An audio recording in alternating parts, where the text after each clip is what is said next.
Hi friends, good afternoon. నేను మీ హుస్సేన్. ఈరోజు అయితే ఎకనామిక్స్ అయితే ఎగ్జామ్ రాయడం జరిగింది. పేపర్ అయితే బాగానే వచ్చిందండి. చాలా చాలా అంటే చాలా భయపడి చదివి వెళ్ళాను నేను, మా ఫ్రెండ్. నేనైతే 2:30 వరకు చదివాను, నేను హరిగాడు. మా చరణ్ అయితే 4:40 వరకు చదివాడు. ఏరా అంటే వాడు సిలబస్ కంప్లీట్ చేయకుండా ఏది చేయడు. సో అది ఇది హాల్ టికెట్. అది చాలా భయపడ్డామండి. ఎలాగోలాగా ఎక్స్పెక్ట్ చేసిన సార్ అయితే ఎక్స్పెక్ట్ చేసిన క్వశ్చన్స్ అయితే ఇచ్చారు.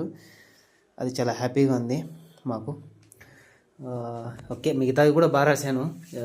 బీలా బాగా రాశాను. తర్వాత మోబీ ఫస్ట్ సబ్జెక్ట్ కూడా బాగా రాశాను. ఈ మోబీ పర్లేదని చెప్పాలి. పాస్ అయ్యే ఛాన్సెస్ అయితే ఎక్కువ ఉన్నాయి. ఒక్క రైటింగ్ ఒకటి పక్కనే పెడితే అంతా బాగానే ఉంది. నా రైటింగ్ ఒకటే కొంచెం దారుణంగా ఉంటుంది. So that's it. మిగతాది 4 days తర్వాత ఎగ్జామ్ ఉంది, అకౌంట్స్ అది. సో అప్పటి వరకు బై, జాగ్రత్తగా ఉండండి, బై.